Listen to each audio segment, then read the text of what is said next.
చాలా కాలం తర్వాత ఆఫీసు వదిలాక ఆ ముగ్గురికి కాసేపు విశ్రాంతిగా కూర్చొని ఇష్టమైన కాఫీ తాగి ఒకటో రెండో సంగీతం డీవీడీలు కొనుక్కొని తాపీగా ఇంటికి వెళ్ళే సమయం దొరికింది. కాఫీ బాగుంది, కానీ ఇంటికి వెళ్ళటానికే భయం వేస్తుంది అంది కవిత. ఎందుకో? మా పనమ్మాయికి 4 రోజులుగా జ్వరం వచ్చి రావటం లేదు. తాళం తీయగానే అంట్ల భూతాలు, బట్టల దెయ్యాలు నా మీద విరుచుకు పడిపోతాయి. ఆ అమ్మాయికి జ్వరం తగ్గేలోగా నేను పడకేయటం మాత్రం ఖాయం. నువ్వు మరీ చాదస్తంగా ఉంటావు, పని పెంచుకుంటావు, కాస్త సడలాలి నువ్వు అంది మహిత. నీలాగా నాకు ఒక సూర్యుడు దొరికితే ఎన్ని కబుర్లైనా చెబుతును. నేను సూర్యుడిని ఇంట్లో మనిషి కన్నా ఎక్కువగా చూసుకుంటాను తెలుసా. అసలు ఆ పిల్ల వేసే డ్రెస్సులన్నీ నావి, మా చెల్లివి. అవి కాక మళ్ళీ సంక్రాంతికి దీపావళికి కొత్తవి కొనిస్తాను. ఇంకా మందులని మాకులని ఒకటేమిటి, ఏదడిగితే అది ఇస్తాను. నేను ఏది తింటే అదే పెడతాను. మొదట్లో నన్ను అమ్మగారు అనేది, నేనే అక్క అని పిలవమన్నాను అంది మహిత. అవన్నీ మేము చేస్తాము, అందులో నీ గొప్పేం లేదు. కానీ మా అందరి పని వాళ్ళ లాంటిది కాదు మీ సూర్యుడు. తనకి నువ్వంటే ప్రేమ అంది లలిత. అమ్మగార్లకి పని వాళ్ళకి మధ్య ప్రేమలు ఉండవు, ఏమీ ఉండవు. వాళ్ళు మానుకుపోతారేమోనని మనకి భయం, మనం తీసేస్తామేమోనని వాళ్ళకి భయం, అంతే. మహిత బాగా జీతం ఇస్తుంది, అందుకే ఆ పిల్ల అలా ఉండిపోయింది. ఆ పిల్ల బాగా చేయటం కోసం మహిత ఎంతైనా మర్యాద చేస్తుంది, అంతే ఆ అనుబంధం అంది కవిత. ఆ మాటలు మహితకి నచ్చలేదు. తను సూర్యుడిని బాగా చూసుకుంటుంది కనుకే ఆ పిల్ల తనకి బాగా పనిచేస్తుంది అనుకుంది. ఈ విషయంలో వాదనలు పెట్టుకుంటే ఇంత దూరం వచ్చి అంత చక్కని కాఫీ తాగిన ఆనందం కాస్త ఉఫ్ఫుమంటుందని మాట మార్చేసింది. ముత్యం లాంటి పిల్ల, పాపం ఇట్లా పని చేసుకుంటుంది, కానీ చదువుకుంటే బాగా పైకొచ్చేది. చూడటానికి కూడా చక్కగా ఉంటుంది. మొదటిసారి మీ ఇంటికి వచ్చినప్పుడు తను నిజంగా మీ చెల్లెలేమో అనుకున్నాను అంది మళ్ళీ లలితే. ఈ సంభాషణ మహితకి ఇంకా నచ్చలేదు. సూర్యుడి అందం ప్రసక్తి ఎందుకు? కుర్రవాడి తెచ్చిన బిల్లు అందుకొని లేచి నిలబడింది. సరే, నాకు కొంచెం బజార్లో పనుంది, వాచ్ ఒకటి రిపేర్కి ఇచ్చాను, అటు వెళ్ళి తీసుకొని పోతాను, బాయ్ అని స్కూటర్ స్టార్ట్ చేసింది. నిజంగానే తెల్లవారితోనే సూర్యోదయం అయితే కానీ మహిత మొహన చిరునవ్వులు విరియవు. తను సూర్యుడు పొద్దుట్నుంచి చెమటలు కక్కుతూ పరుగులు పెడితేనే పిల్లలవి పెద్దలవి లంచ్ బాక్సులు నిండుతాయి. టంచనిగా 8:30కి బ్రేక్ఫాస్ట్ టేబుల్ మీదకి వస్తుంది. పిల్లల స్నానాలు, బట్టలు, ముస్తాబులు అన్నీ సమయానికి జరుగుతాయి. పూర్వజన్మ సుకృతాలు, అదృష్టాలు, దురదృష్టాలు అనే వాటిని చిన్నప్పటి నుంచి నమ్మలేదు, కానీ సూర్యుడు తన ఇంటికొచ్చాక అదృష్టం గురించి నమ్మొచ్చేమోననిపించింది, అదృష్టం గురించి నమ్మొచ్చేమోననిపించింది. ఎక్కడ దేనికి బేరమాడాలో, ఎక్కడ చెయ్యి విదిలించాలో మహితకి బాగా తెలుసు. సూర్యుడు ఎగిరిపోకుండా ఒక పేపర్ వెయిట్లా తను జీతం ఎక్కువ ఇస్తుంది. 10 మంది వచ్చిపోయే ఇంట్లో పనిచేసే పిల్ల కాస్త శుభ్రంగా శుచిగా ఉండాలి కదా అని తను చెల్లి తీసేసిన డ్రెస్సులు ఇస్తుంది. ఏం చేసుకుంటాం వాటితో? తనిచ్చే జీతం ఇంకెవ్వరు ఇవ్వరు కనుక ఆ పిల్ల అలా పనిచేస్తుంది. అంతేకాని తనంటే సూర్యుడికి, సూర్యుడంటే తనకి ప్రేమ ఉండటం ఏమిటి? నాన్సెన్స్ అనుకుంది మహిత. కవితకి కాస్త అసూయ అని కూడా అనిపించింది. ఇంత సంపాదించుకుంటుంది, పని వాళ్ళ దగ్గర బేరాలేమిటో. గుమ్మంలోనే నవ్వుకుంటూ ఎదురైంది సూర్యుడు. పిల్లకి ఏం చేసి పెట్టిందో తినేసి టీవీ దగ్గర కుదురుకొని పోయారు. మరి నేను వెళ్ళొస్తానక్క అంది. ఇవాళ సూర్యుడు ఏదో ప్రత్యేకంగా కనపడుతుంది. బాగా నవ్వుతూ ఉంది. ఎందుకో రోజులాగా ఆ పిల్లతో మాట్లాడాలి అని అనిపించలేదు. ముభావంగాని, సరే కూరలవి వండేశావుగా, బియ్యం కడికి కుక్కర్లో పెట్టేశావుగా అని ఒక జాబితా చదివి అన్నింటికి టిక్కు పెట్టుకొని సరే పో అనేసింది. సూర్యుడు తన మొహంలోకి కాస్త ఆశ్చర్యంగా చూసి గేటు దగ్గరున్న సైకిల్ తీసుకుని వెళ్ళిపోయింది. ఈ సైకిల్ కూడా సతీషే కొనిపెట్టాడు. అప్పుడు కొంచెం అతనితో గొడవ పడింది, కానీ సైకిల్ ఇచ్చాక సూర్యుడు త్వరగా రావటం, మరింత శ్రద్ధగా పనిచేయటం గమనించి తనింక మాట్లాడలేదు. ఈ బజారులో ఏ పని పిల్లకి సైకిల్ లేదు మరి. రాత్రి భోజనాల దగ్గర సతీష్ చెప్పాడు, నేను 3 నెలలు సెలవు పెట్టాను, మిగిలిపోయిన లా పేపర్లు వ్రాసేస్తాను. నువ్వు పొద్దున్నే హడావిడి పడుతూ తాళాలేసుకొని పోనక్కర్లేదు. పాపం సూర్యుడు కూడా సాయంత్రం పిల్లలొచ్చే వేళకి పరిగెత్తుకుంటూ రానక్కర్లేదు, నేనుంటాను కదా ఇంట్లో. నువ్వేం సూర్యుడికి అట్లా చెప్పక్కర్లేదు. తన వేళకి తనని రాని, పిల్లలకి తినటానికి పెట్టొద్దు అని అతన్ని కోప్పడింది మహిత.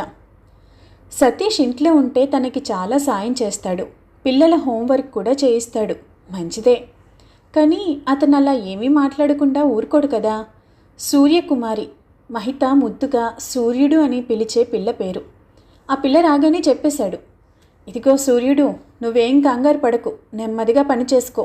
ఇప్పుడు 9:30 కల్లా తాళాలేసుకొని పోనక్కర్లేదు, నేనుంటాను ఇంట్లో అని. ఆ పిల్ల మొహంలో ఒక మెరుపు మెరవటం చూసిన మహిత, సర్లే తనకెందుకు ఆ సంగతి, తన పనేదో పూర్తయ్యే వరకు చేసుకొని పెడుతుంది అంది. ఆ రోజు కూడా సూర్యుడు తెల్లవారుతూనే వచ్చింది. రాగానే చున్నీ తీసి కుంకెకి తగిలించి వాకిట్లో పడి ఉన్న పేపర్లు, పాల ప్యాకెట్లు లోపలికి తెచ్చింది. డికాక్షన్ వేసింది, పాలు కాచింది. అన్ని పనులు చకచకా చేసేసి ఆఖరిగా మహిత వేసుకునే డ్రెస్ కూడా తీసిపెట్టింది. పిల్లలు మహతి వెళ్లేదాకా ఉండి బయలుదేరుతూ ఉంటే సతీష్ పిలిచి, ఇంటికి వెళ్ళి తొందరగా చేసే పనేమైనా ఉందా అని అడిగాడు. అమ్మ పనికి పోతుంది, సూపర్ బజార్లో వెచ్చాలు బాగు చేసే పని, సాయంత్రం దాకా రాదు. వంట చేసి అమ్మకి డబ్బా తీసుకువెళ్ళాలి, నాన్నకి అన్నం పెట్టాలి, బట్టలు ఉతకాలి. ఎందుకు అడుగుతున్నారు అంది. ఏం లేదు, కొన్ని కాగితాలు ఫైల్ చేసి పెట్టాలి, కాస్త సాయం చేస్తావేమోనని. అయితే సాయంత్రం తొందరగా వచ్చి చేసి పెడతాను, 3ంటికి రానా? సరే 3ంటికి వచ్చేయి మరి అన్నాడు. వెడుతూ, మీరు సైకిల్ ఇచ్చినాక అమ్మకి అన్నం తీసుకువెళ్ళటానికి బాగుంది, టైర్లే కొంచెం అరిగాయి. 1 తారీఖు అక్క జీతం ఇచ్చాక కొత్త టైర్లు మంచివి కొనిపెట్టండి అంది. ఆ పిల్ల అన్నట్టుగానే సరిగ్గా 3ంటికి వచ్చింది.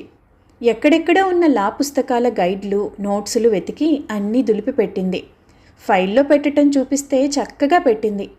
కొత్త పుస్తకాలు 2ంటికి అట్టలు వేస్తూ వాటిని ముక్కు దగ్గర పెట్టుకుని వాసన చూసింది. తనకి పుస్తకాల వాసన చాలా ఇష్టమంది. 7వ క్లాసు దాకా స్కూల్కి వెళ్ళి మానేశాను అని చెప్పింది. ఆ పనంతా అయ్యాక పిల్లలొచ్చే వరకు తెలుగు పేపర్లో పేజీలు తిప్పింది. సతీష్ టీ పెట్టి తెచ్చి ఆ పిల్లకు ఇచ్చాడు. అయ్యో నే పెట్టేదాన్నిగా అంది. టీ తాగుతూ, మీరిప్పుడు పరీక్షలు రాస్తున్నారంటగా, ఎన్నేళ్ళొచ్చినా చదువుకోవచ్చా అంది. నువ్వు చదువుకోవచ్చు, నీకెన్నేళ్ళు? 18.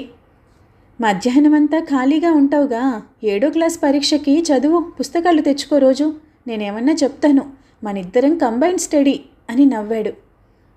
చదివితే లాభమేముంది, దండుగా, ఇంతోటి చదువులకి ఏం ఉద్యోగాలు వస్తాయి అని అంటారండి మా అమ్మ నాన్న, పెళ్లి చేస్తామంటారు, అదేమో కుదరదు. అందుకే చదువుకో పెళ్ళయ్యేదాకా. 10 రోజుల తర్వాత మహిత గమనించింది, సూర్యుడు ఇప్పుడు ఇంకా వేగంగా పనిచేస్తుంది, కానీ తొందరగా వస్తుంది పనికి. ఆ పిల్ల పరీక్షకి కట్టుకుందని సతీష్ చెబితే మహితకి ఏమీ ఆనందం కలగలేదు.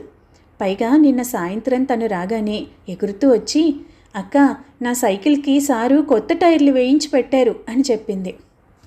బాగుంది అందే కానీ ఆ పిల్ల వెళ్ళిపోయాక సతీష్తో బాగా పోట్లాడింది. జీతంలో కోత పెడతానంది.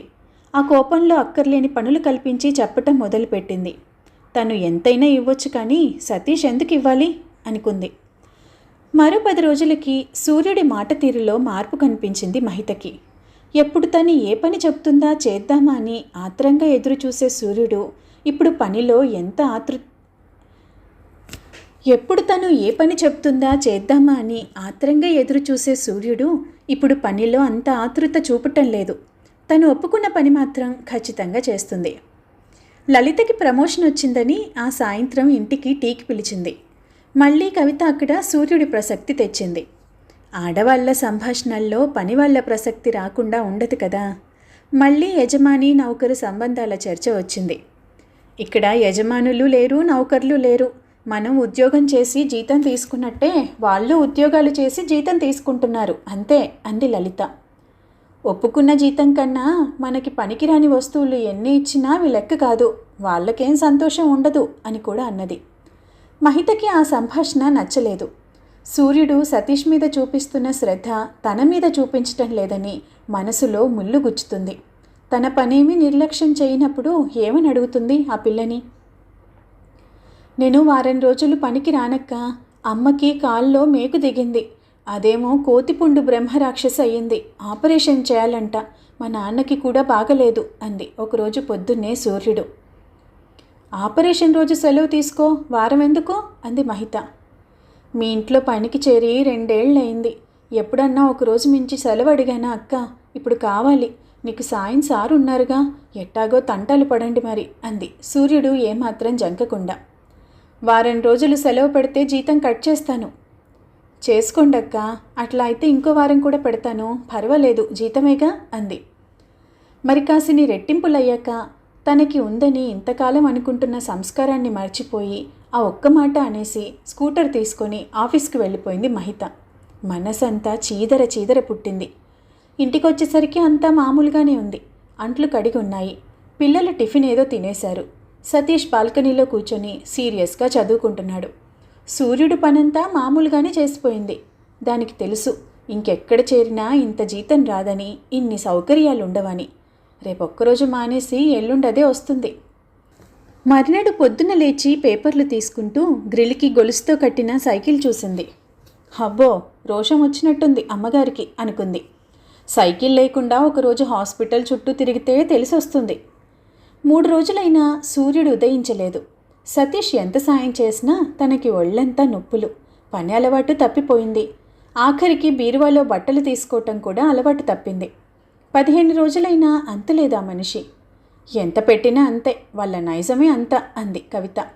స్వయంగా ఆమె తల్లి పనిచేసే సూపర్ మార్కెట్లో వస్తువులు బాగు చేసే చోటు కనుక్కొని తల్లిని పట్టుకుంది మహిత. అదింక పనికి రాదమ్మా, రేపో మాపో వచ్చి మీ లెక్క చెప్పుద్దంట అనేసింది ఆవిడ. తనకి నేను ఇవ్వాల్సింది ఏమీ లేదు అనేసి కోపంగా వచ్చేసింది. తర్వాత 2 రోజులకు వచ్చింది. బక్క చిక్కి మాసిన బట్టలతో రాలేదు. బాగానే ఉంది, నవ్వుకుంటూ ఉంది. నా మీద నీకు గౌరవం లేదు, ఎంత చేసినా విశ్వాసం లేదు అంది మహిత. మీ మీద గౌరవం ఎందుకు లేదక్క? మీరంటే, సారంటే, పిల్లలంటే నాకు చాలా ఇష్టం. కాకపోతే నా మీద కూడా నాకు గౌరవం ఉండాలని తెలిసింది. ఈ సైకిల్ సారు వాళ్ళ ఆఫీసులో అటెండర్ చౌకగా అమ్ముతుంటే కొన్నానని చెప్పారు. ఇదిగో ఆ డబ్బు తెచ్చాను, సైకిల్ తీసుకుపోతాను మీ గుర్తుగా. సార్ చాలా మంచివాడు, నాకెన్నో సంగతులు చెప్పారు. ఆయన్ని తిట్టకక్క, కళ్ళు పోతాయి అని డబ్బు టేబుల్ మీద పెట్టి సైకిల్ తీసుకొని 1కి 2 సార్లు బెల్లు కొట్టుకుంటూ పోయింది. రేపటి నుంచి సూర్యోదయాలు లేవు. పోన్లే, ఈ సూర్యుడి పోతే నీకు ఇంకో చంద్రుడు వస్తుంది. నీ పేపర్ వెయిట్ ఉందిగా, కాకపోతే పేపర్ వెయిట్లు కూడా ఎగిరిపోయే గాలులు వస్తాయి ఒక్కొక్కప్పుడు అన్నాడు సతీష్. అతన్నేదో అనాలని నోరు తెరిచిన మహిత కళ్ళ నిండా నీళ్ళొచ్చాయి. సూర్యుడిని పోగొట్టుకున్నందుకు కాదు, తను ఎన్నో మెట్లు దిగిపోయినందుకు, తనని గురించి తనకు తెలియని చేదు నిజాలేవో తెలుస్తున్నందుకు, అలా వెళ్ళిపోతున్న సూర్యుడి ముఖంలోకి ధైర్యంగా చూడగల ధైర్యం పోగొట్టుకున్నందుకు. పమిట కొంగుతో కళ్ళు తుడుచుకున్నాక చిరునవ్వు ఒకటి మొలుచుకొని రాని వచ్చింది. మళ్ళీ మెట్లు ఎక్కలేనంత బలహీనురాలేం కాదు తను. ఇదండి పేపర్ వెయిట్ అనే వార్తాపత్రిక కథ. మళ్ళీ మరొక మంచి కథతో కలుసుకుందాం. అంతవరకు సెలవు. ధన్యవాదాలు.